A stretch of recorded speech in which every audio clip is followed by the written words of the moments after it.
before it looked like this was going to be a close game.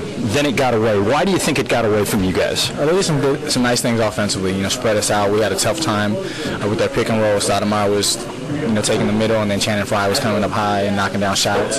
They were moving the ball. We got stagnant offensively for a little bit. Got to give them credit, though. They did a good job. Everybody in uniform for you guys played in the first half, so this was a chance for the bench to kind of go out there and make some noise. Their bench seemed to have a better night. Why do you think? I don't know. I don't know if I think that's true. Well, they outscored you 52-31. That's okay. I mean, we don't, have bench scoring like that. Right. We play. We still throw the ball into Kobe, Powell, and Drew. We have different roles in different teams completely. They did a good job. I can't take anything away from them, but we still have to figure out a way to bring things together. Tomorrow night you got another game.